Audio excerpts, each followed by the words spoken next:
नमस्ते बच्चों, पिछले वीडियो में हमने प्रश्न 3.3 देखा था। आज हम जो कोड समद्विभाजक से संबंधित और लंब समद्विभाजक से संबंधित जो प्रमेय हैं, 4 उन प्रमेय को पहले देखेंगे।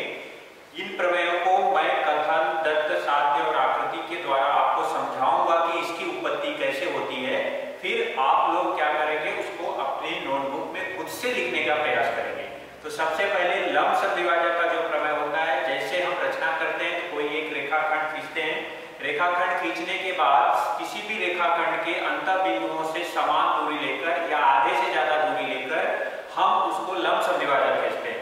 जब लंब समद्विभाजक हम खींचते हैं तो लंब समद्विभाजक क्या करता है, उसके ऊपर जो भी बिंदु रहता है उसके अंत बिंदुओं से वो समदूरस्थ होता है और उनका अगर वो समदूरस्थ है, उसका विलोम अगर हम देखेंगे तो अगर वो समदूरस्थ है तो उस पर वह लंब होता है, अर्थात वह 90 अंश का कोण बनाता है। तो सबसे पहले लंब समद्विभाजक का प्रमेय। लंब समद्विभाजक का प्रमेय का कथन क्या है, रेखाखंड के लंब समद्विभाजक पर स्थित प्रत्येक बिंदु उस रेखाखंड के अंत बिंदुओं से समान दूरी पर होते हैं। जैसे ये रेखाखंड AB है, अंत बिंदु A, अंत बिंदु B।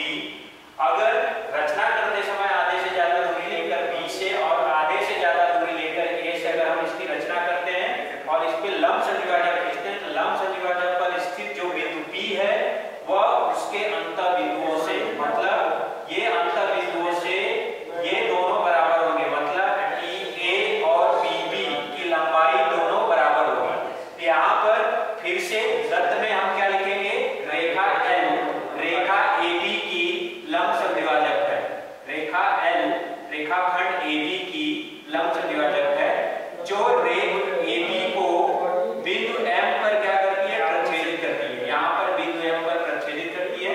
जैसे अगर हम देखें तो जैसे यहाँ पर एक रेखाखंड है, हम क्या करते हैं, यहाँ पर आधे से ज्यादा दूरी लेकर और प्रकार और पेंसिल की सहायता से, जैसे यहाँ पर आधे से ज्यादा और इधर पे फिर दोनों तरफ पे यहाँ पर प्रकार की नोक रखकर हम लंब समद्विभाजक खींचते हैं रचना करते समय। तो रचना करने के बाद अगर कोई भी बिंदु, जैसे यहाँ पर P बिंदु लिया तो PA की दूरी और PB की दूरी दोनों क्या होगी, समान होगी। इस तरीके से ये लंब समद्विभाजक होता है। और बिंदु P रेखा L पर स्थित कोई एक बिंदु है, यहाँ पर लेंथ ऑफ PA हमें सिद्ध करना है। लेंथ ऑफ PA, लंबाई PA की और लंबाई PB की दोनों एक दूसरे के बराबर है। इसको सिद्ध करने के लिए हम क्या करेंगे, PA और PB इन दोनों को हमने खींचा और मिला दिया। तो उत्पत्ति लिखते समय ध्यान से भी सुनेंगे कि 2 त्रिभुज हमें दिखाई दे रहे हैं। जैसे त्रिभुज यहाँ पर अगर लेते हैं APM और दूसरा त्रिभुज BPM। अब इन दोनों त्रिभुजों में अगर हम ध्यान से देखते हैं तो दोनों त्रिभुजों में जैसे AM बराबर दिख रहा है और ये भुजा जो है समान, जैसे यहाँ पर ये भुजा सामान्य भुजा है, दोनों त्रिभुजों में है, ये कॉमन है।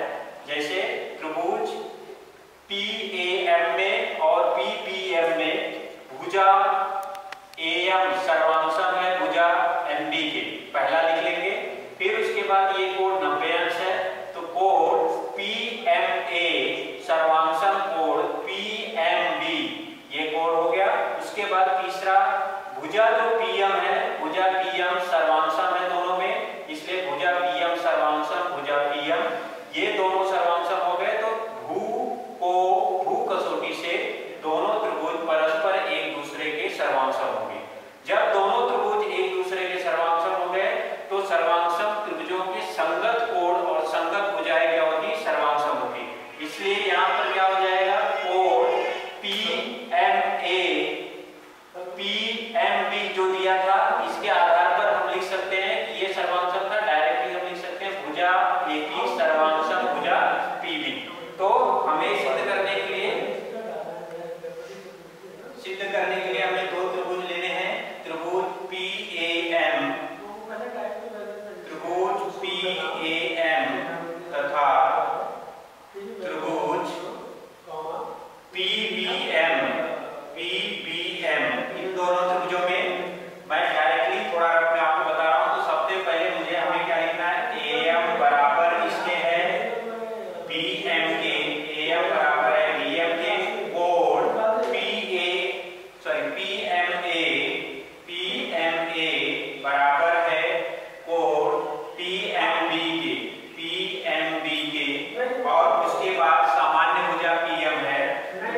PM बराबर हो जाएगा PM के, ये समान भुजा है। इस तरीके से ये दोनों त्रिभुज, यहाँ पर जैसे ये भुजा है और यहाँ पर ये कोण है और इधर पे क्या हो जाएगा, ये भुजा, ये हुबहू कसौटी से सर्वांशम है, इसलिए त्रिभुज PAM सर्वांशम हो जाएगा त्रिभुज PBM।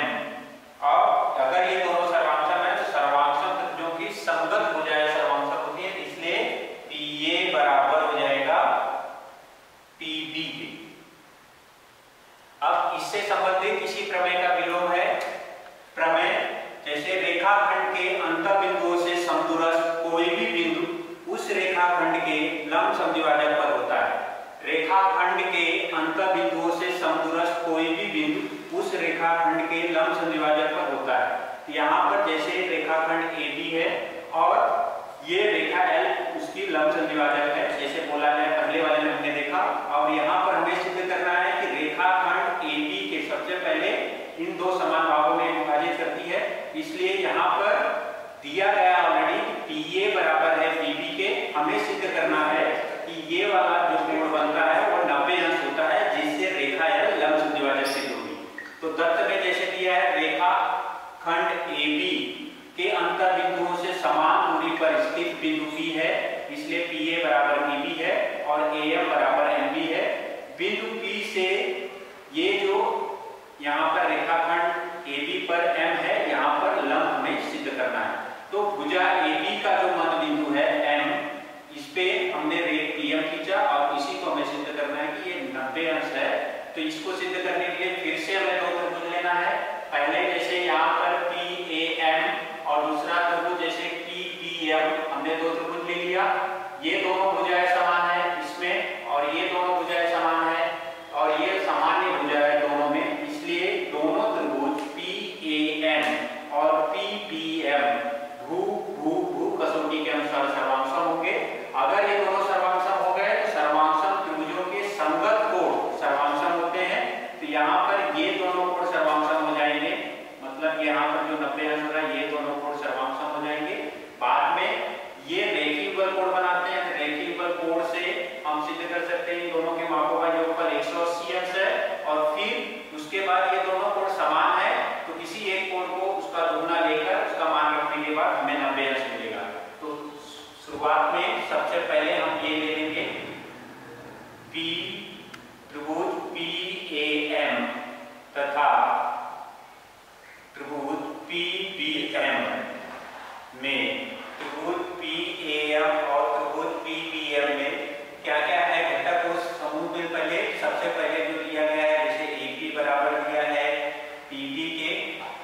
फिर उसके बाद यहाँ पर PM सामान्य भुजा है तो PM बराबर हो जाएगा PM के और AM बराबर हो जाएगा BM के। ये हमें दिया था ऑलरेडी। इस तरीके से आपको लिखना है, ये रफ में मैं इसे बता रहा हूँ। और ये दोनों त्रिभुज सर्वांशम हो जाएंगे, त्रिभुज PAM सर्वांशम हो जाएगा त्रिभुज PBM के। और ये हो जाएगा जैसे यहाँ पर ये भुजा है, ये भुजा है और ये भुजा है, तो ये दो मतलब तीनों भुजाएं हैं, इसलिए दोनों त्रिभुज परस्पर भू कसौटी के अनुसार सर्वांशम हो जाएंगे। फिर कोण PMA सब बराबर हो जाएगा PMB के, इसलिए यहाँ पर कोण PMA बराबर हो गया कोण PMB के। ये दोनों कोण बराबर हो गए। फिर वो रेखीय बल कोण बना रहे हैं, रेखीय बल कोण बना रहे हैं तो क्या हो जाएगा कोण PMA प्लस कोण PMB, यहाँ पर हो जाएगा 180 अंश। ये रेखीय बल कोण होगा और इसी में अगर इस कोण का मान रखेंगे तो हमें उसका दुगना मिलेगा और आसानी से फिर हम उसे 90 अंश सिद्ध कर सकते हैं। इस तरीके से लंब समद्विभाजक के जो दोनों प्रमेय हैं उसका प्रमेय और विलोम हमने देखा। अब आगे है कोण समद्विभाजक का प्रमेय। कोण समद्विभाजक का प्रमेय क्या होता है कि कोण समद्विभाजक पर स्थित प्रत्येक बिंदु उसकी भुजाओं से, जैसे ये कोण की भुजा और ये कोण की भुजा है, इन दोनों भुजाओं से समान दूरी पर होता है। इसका मतलब कि ये वाली जो भुजा है और ये वाली भुजा दोनों क्या होंगी, समान होंगी। कोण समद्विभाजक पर स्थित प्रत्येक बिंदु, फिर से देख लेते हैं, कोण के समद्विभाजक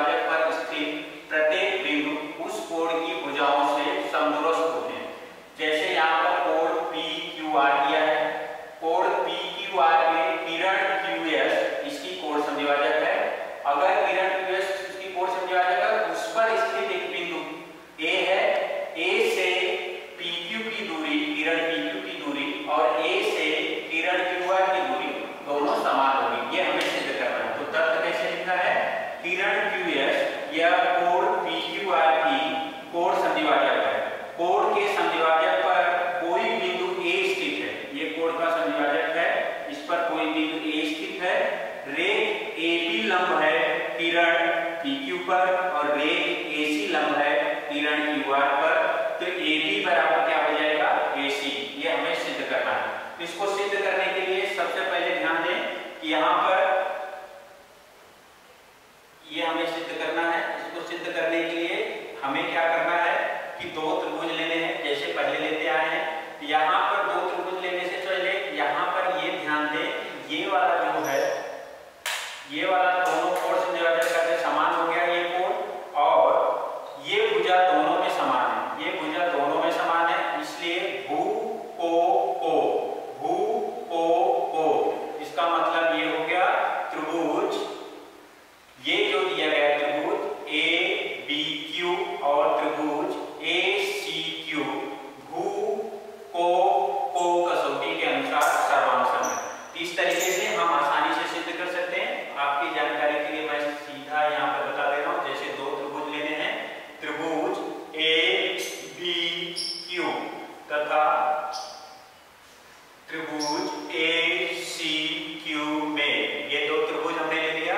अब दोनों त्रिभुज लेने के बाद अगर हम ध्यान से देखेंगे तो यहाँ पर क्या हो जाएगा, भू को पहले मैंने बताया कि जैसे QA जो है दोनों त्रिभुजों में समान है, इसलिए QA बराबर हो जाएगा QA के, उसके बाद ये कोण समान है, इसलिए कोण AQB बराबर हो जाएगा कोण AQC, कोण AQC के, और उसके बाद ये वाला कोण 90 अंश है और ये वाला कोण 90 अंश है, इसलिए कोण ABQ बराबर हो जाएगा कोण ACQ, क्योंकि प्रत्येक कोण 90 अंश है।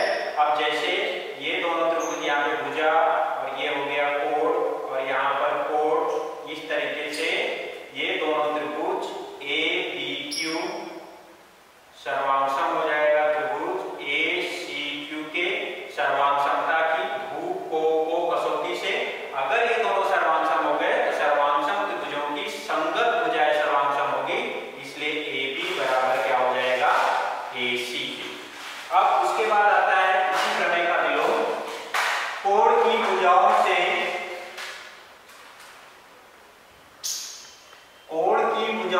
समान दूरी पर स्थित प्रत्येक बिंदु उस कोण के संधिभाजक पर स्थित होता है।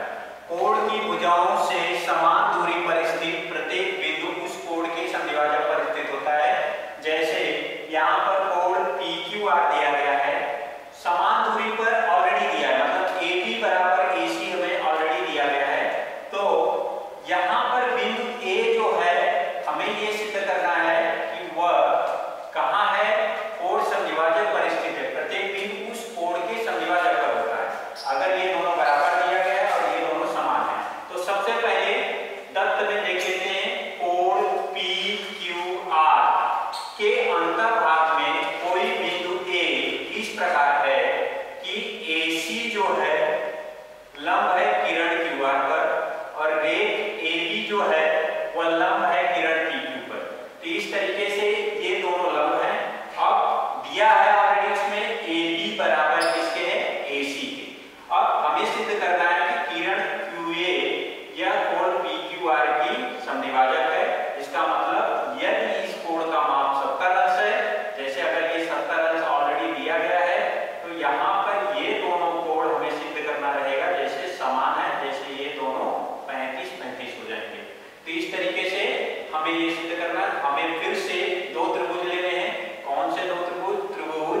तथा समकोण त्रिभुज ACQ में, ये दोनों समकोण त्रिभुज हो गए। अब समकोण त्रिभुज में हमें ध्यान देना है कि यहाँ पर जैसे ये कर्ण है, दोनों त्रिभुजों के, त्रिभुज APQ और त्रिभुज ACQ पर QA जो है वो कर्ण है। यहाँ पर हम देख सकते हैं कर्ण QA बराबर है कर्ण QA के, ये समान भुजा हो गई। उसके बाद दत्त में दिया गया था कि AB बराबर किसके है, AC के, इसलिए त्रिभुज ABQ सर्वांशम है त्रिभुज ACQ के, ये दोनों सर्वांशम हो गए। सर्वांशमता की कर्ण भुजा, ये कर्ण हो गया और यहाँ पर भुजा हो गई कर्ण भुजा प्रमेय कसौटी से, इसलिए कोण BQA, यहाँ पर हम देख सकते हैं कोण BQA बराबर हो जाएगा कोण CQA सर्वांशम त्रिभुजों के संगत कोण। अगर ये दोनों कोण सर्वांशम हो गए तो दोनों कोण सर्वांशम होने के बाद सीधे सीधे हम लिख सकते हैं कि इनका माप BQA और CQA एक दूसरे के बराबर है, सर्वांशम त्रिभुजों के संगत कोण। इस प्रकार से हमने लंब समद्विभाजक का प्रमेय, उसका विलोम और कोण समद्विभाजक का प्रमेय और उसका विलोम हमने दोनों देखा। नमस्ते बच्चों, अभी हम देखेंगे इसमें आगे त्रिभुज की भुजाओं और कोणों में असमानता का जो गुणधर्म होता है वो हम देखेंगे। तो सबसे पहले उससे संबंधित जो प्रमेय है वो देख लेते हैं। यदि त्रिभुज की दो भुजाओं में एक भुजा दूसरी से बड़ी हो तो बड़ी भुजा का समूह कोण छोटी भुजा के समूह कोण से बड़ा होता है। मतलब अगर किसी त्रिभुज का कोई भी किसी भी प्रकार का त्रिभुज दिया हो, उस त्रिभुज में यदि एक त्रिभुज की कोई भी भुजा दी गई है और वो दूसरी भुजा से बड़ी है तो बड़ी भुजा का समूह कोण बड़ा होता है और छोटी भुजा का समूह कोण छोटा होता है। यहाँ पर जैसे ये त्रिभुज XYZ दिया गया है, त्रिभुज XYZ में भुजा XZ, ये भुजा XZ है, यह बड़ा है किससे, भुजा XY से। और हमें सिद्ध क्या करना है कि उनसे संबंधित XZ दिया है, इसमें त्रिभुज का नाम जैसे XYZ है तो क्या नहीं है, Y, मतलब ये कोण Y यहाँ दिख रहा है, कोण Y बड़ा होगा किससे, यहाँ पर कौन सा त्रिभुज XYZ का नाम अगर हम लेते हैं त्रिभुज XYZ का तो क्या नहीं है, Z नहीं है, यहाँ पर ये आएगा Z, इसका मतलब ये Z, मतलब बड़ी भुजा XZ का बड़ा, मतलब बड़ी भुजा XZ जो है उसका बड़ा कोण क्या हो जाएगा, XYZ, और छोटी भुजा XY है उसका छोटा कोण हो जाएगा XZY। इसको सिद्ध करने के लिए हम कैसे कर सकते हैं, सिर्फ मैं बता रहा हूँ, इसमें सिर्फ जानकारी के लिए आप इतना लिखेंगे, उसके आगे सिद्ध क्या करना है सिर्फ आप अपनी टेक्स्ट बुक में देख सकते हैं। मैं एक बार उसे बताता हूँ कैसे करना है। तो सबसे पहले हमें रचना करनी पड़ेगी। भुजा XZ पर बिंदु P इस प्रकार हमने लिया कि XY की लंबाई और XP की लंबाई दोनों क्या है, समान है।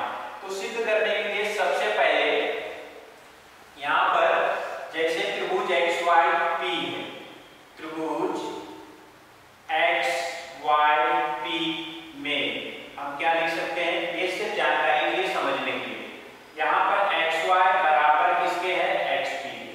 अगर XY बराबर है XP के तो XY के सामने का कोण क्या हो जाएगा, XPY, यहाँ पर हम लिखेंगे कोण XPY। XP के सामने का कोण क्या होगा, Y वाला, मतलब कोण XYP। ये हो गया, ये सर्वांशम भुजाएं दी गई थी, ये दोनों भुजाएं सर्वांशम है तो सर्वांशम भुजाओं के समूह कोण हो गया। अब ध्यान से देखते हैं, ये वाला कोण जो है ये बहिष्कोण है, कोण YPZ यह त्रिभुज XYZ का बहिष्कोण है। यहाँ पर हम लिखेंगे ये बहिष्कोण है।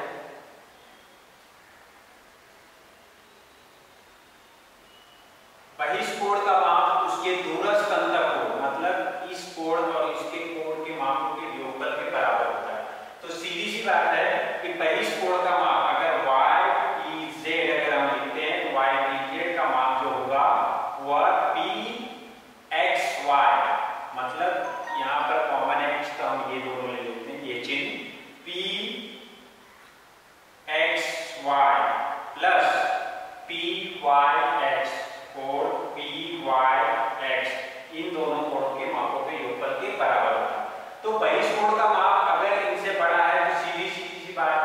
कि ये दोनों कोण यहाँ पर सर्वांगसम है अगर इन दोनों कोणों के मापों जैसे एक्स पी वाई बराबर किसके एक्स वाई पी के, लेकिन यहाँ पर जैसे पी एक्स वाई और पी वाई एक्स दिया है तो पी वाई एक्स किसके बराबर है एक्स पी वाई को, वो मान रखने के बाद इसका सीधा हमें पता चलता है कि वाई पी जेड जो है जो बहिष्कोण है त्रिभुज एक्स वाई पी का उसका कोण का माप उसके छोटे जो अन्य दो कोण हैं उनसे वो बड़ा होगा।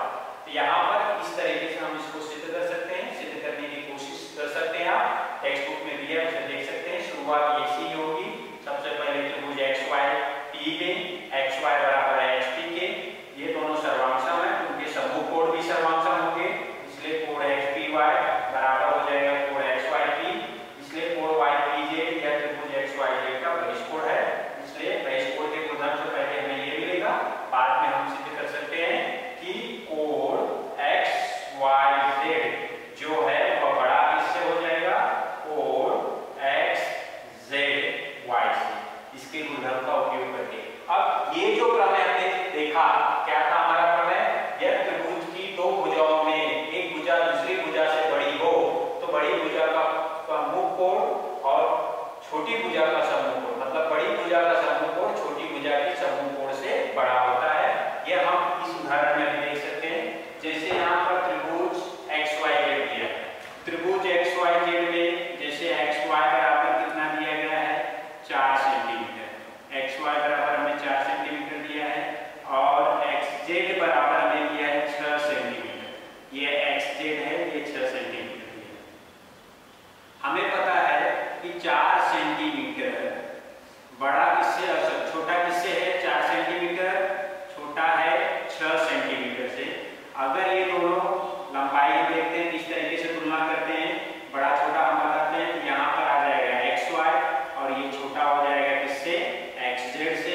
फिर उसके बाद अभी त्रिभुज का नाम एक्स वाई जेड है, आपके एकदम जानकारी के लिए मैं सिर्फ एकदम कभी अगर भूल भी गए तो जैसे त्रिभुज का नाम एक्स वाई जेड है और यहाँ पर ये क्या है एक्स वाई, क्या नहीं है, जो नहीं है वो क्या है जेड, और इधर पे क्या नहीं है, जो नहीं है वो क्या है वाई है।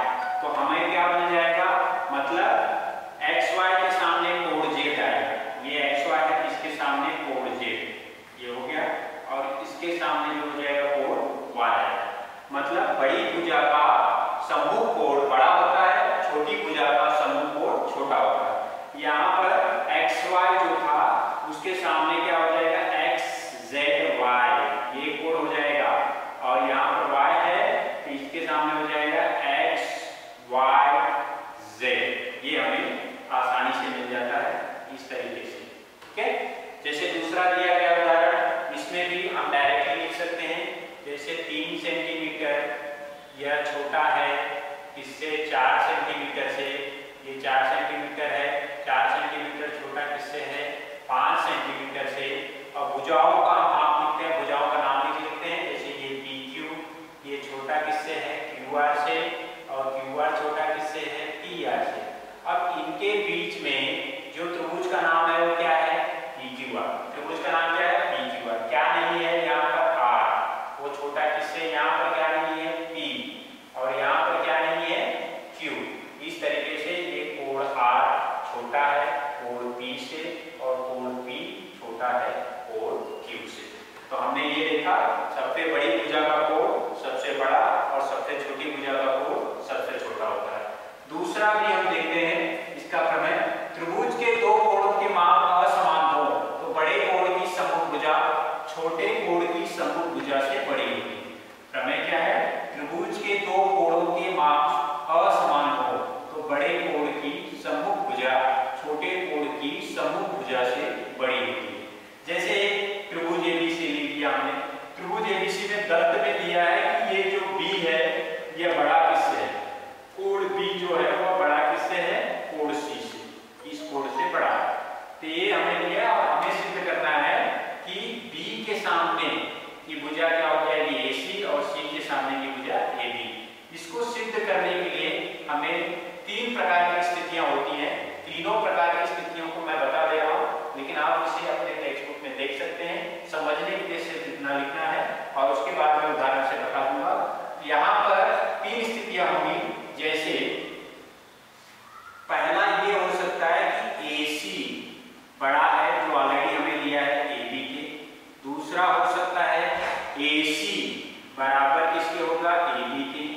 तीसरा स्थिति क्या हो जाती है कि AC जो होगा वो छोटा किसके होगा, AB। इस तरह अब तीनों स्थितियों में देखते हैं। जैसे पहली स्थिति हमें तो सिद्ध करना है, इसको छोड़ देते हैं, ये ऑलरेडी हमें अप्रत्यक्ष पद्धति से सिद्ध करना पड़ेगा।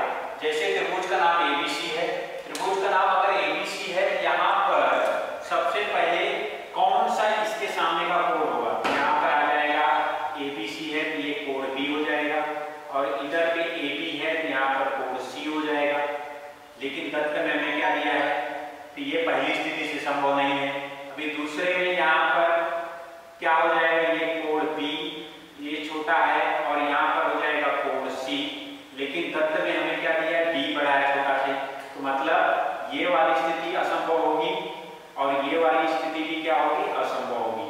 तो प्रत्यक्ष पद्धति से जो तीन स्थितियां बनती हैं, तीनों में से ये दो स्थिति असंभव हो जाती है।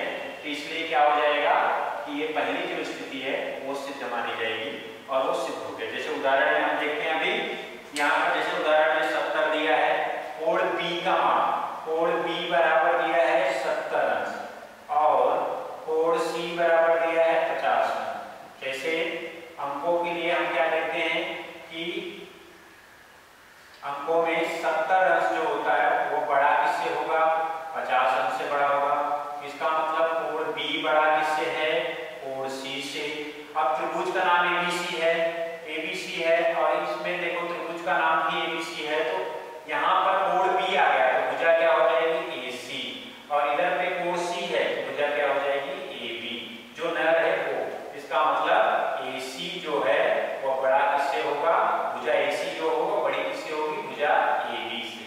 तो यहाँ पर B के सामने ये वाली भुजा जो होगी वो बड़ी होगी और C के सामने ये वाली जो भुजा होगी वो बड़ी होगी। इस तरीके से हम बता सकते हैं कि सबसे बड़े कोण की समभुजा बड़ी होती है और छोटे कोण की समभुजा छोटी होती है। अब दूसरे एग्जांपल में जैसे हम लोग देख सकते हैं, यहाँ पर डायरेक्टली जैसे 50 अंश दिया है, 50 अंश छोटा किससे है, 60 अंश से, और 60 अंश छोटा किससे है, 70 अंश से। यहाँ पर क्या आ जाएगा, 50 अंश कोण R है और ये छोटा मतलब एक मिनट, ये बड़ा नहीं है, 50 अंश क्या होगा, छोटा होगा 60 अंश से, और 60 अंश बड़ा छोटा होगा 70 अंश से। तो 50 अंश का कोण का नाम क्या है, कोण R, और 60 अंश के कोण का नाम क्या है, कोण Q, और उसके बाद 70 अंश के कोण का नाम क्या है, कोण P। अब इसके सामने त्रिभुज का नाम याद रखकर आप आसानी से लिख सकते हैं, R, त्रिभुज का नाम क्या है, PQR, R है तो क्या नहीं है, PQ, यहाँ पर Q है मतलब यहाँ पर PR कीजिए, और इधर पे P है तो P है इसलिए यहाँ पर आ जाएगा QR। इसका मतलब क्या हो गया कि PQ जो भुजा है वो छोटी किससे है, PR से, और PR जो भुजा है वो छोटी किससे है, QR से। इस तरीके से हम बड़े कोण की भुजा समभुजा और छोटे कोण की समभुजा को बता सकते हैं। अब अगला प्रमेय है, त्रिभुज की किन्हीं दो भुजाओं की लंबाइयों का योगफल तीसरी भुजा की लंबाई से अधिक होता है। तो कभी भी त्रिभुज की रचना करते समय एक बात याद रखना है कि त्रिभुज की रचना करते समय हमेशा दो भुजाओं, जैसे भुजाओं की लंबाई 3, 4, 5 दी गई, अगर 3, 4, 5 दी गई तो 3 धन 4 ये बड़ा किससे होगा, 5 से, 4 धन 5 ये बड़ा किससे होगा, 3 से, उसके बाद 3 धन 5 ये बड़ा किससे होगा, 4 से। इसका मतलब कि अगर ये भुजाएं दी गई हैं, लंबाइयां दी गई रचना करते समय, इन त्रिभुज की लंबाइयां दी गई हैं, जैसे तीनों लंबाइयों में से दो लंबाइयों का योगफल अगर तीसरे से अधिक है तो ही त्रिभुज की रचना हो सकती है। उसी गुणधर्म को यहाँ पर सिद्ध किया गया है। ये सिर्फ आपको इतना लिखना है, और जानकारी के लिए ये जैसे समझ में आ रहा है तो आसानी से आप समझ सकते हैं। फिर मैं इसको आपको एक्सटेंड में बताता हूँ इसको सिद्ध कैसे करना है। तो सबसे पहले त्रिभुज की किन्हीं दो भुजाओं की लंबाइयों का योगफल तीसरी भुजा की लंबाई से अधिक होता है। तो जैसे एक त्रिभुज ABC है, इसको सिद्ध करने के लिए हमने एक रचना, किसी भी प्रकार का त्रिभुज ABC है, हमको सिद्ध करने के लिए हमने एक रचना कर ली। रचना में हमने क्या किया कि किरण जो BA है उस पर बिंदु B इस प्रकार लिया कि जो AD की लंबाई है वो AC के बराबर हो, और फिर AD और CD हमने मिला लिया। तो हमें तीन स्थिति मिलती है, या तो जैसा मैंने अभी यहाँ पर आपको बताया कि यह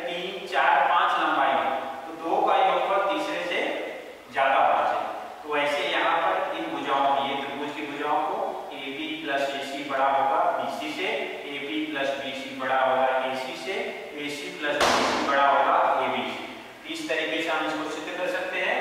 और सिद्ध करने के लिए सबसे पहले हम उसके जो कोण दिए गए हैं उस कोणों के आधार पर जाएंगे और कोणों के आधार पर शुरुआत करेंगे। जैसे ये दोनों भुजाएं सर्वांशम है, इनके समूह कोण लेंगे, फिर उसके बाद से उनकी भुजाएं लेंगे और बाद में हम इसे आसानी से सिद्ध कर सकते हैं।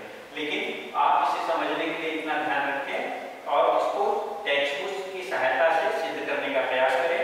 और यहाँ पर जो एक उदाहरण दिया गया है उस उदाहरण को मैं आपको बता रहा हूँ कैसे होता है। जैसे पहले मैंने शुरुआत में बताया कि उसी तरीके से है। जैसे यहाँ पर 6 सेंटीमीटर दिया है, 6 सेंटीमीटर दिया है, 6 सेंटीमीटर दिया है। 6 सेंटीमीटर जो है 6 सेंटीमीटर यह छोटा किससे है? 6 सेंटीमीटर छोटा किससे है? फिर 8 सेंटीमीटर दिया है। उसके बाद क्या दिया गया है? 10 सेंटीमीटर। यहाँ पर 10 सेंटीमीटर दिया है। 6 सेंटीमीटर, 8 सेंटीमीटर, 10 सेंटीमीटर। तो 6 सेंटीमीटर छोटा है 8 सेंटीमीटर से और 8 सेंटीमीटर छोटा है 10 सेंटीमीटर से। तो 6 सेंटीमीटर बोला जाए तो 6 की लंबाई क्या है? AB। ये छोटा हो जाएगा किससे? BC से। और ये छोटा किससे हो गया? जैसे यहाँ पर दिया गया है AC के, ये AC। इस तरीके से हम बड़े छोटे का बता सकते हैं। परंतु अगर हमें त्रिभुज की रचना करनी है और ये गुणधर्म को ध्यान रखना है तो सबसे पहले हमें ये देखना होगा कि ये तीनों भुजाएं दी गई है। ये AB 6 सेंटीमीटर दी गई है, BC 8 सेंटीमीटर, AC 10 सेंटीमीटर। हमें ये देखना होगा कि तीन कंडीशन हमारी जो होती है, तीनों शर्तें वो सिद्ध हो रही है तो ही त्रिभुज की रचना हो सकती है। और ये प्रमेय इस तरह से उपयुक्त सिद्ध होता है। जैसे 6 धन 8 बड़ा किससे है? 10 से। फिर उसके बाद 6 धन 10 ये बड़ा किससे होगा? 8 से। और उसके बाद 10 धन 8 ये बड़ा किससे होगा? 6 से। तो इस तरीके से ये तीन संभावनाएं होती हैं। ये तीनों संभावनाएं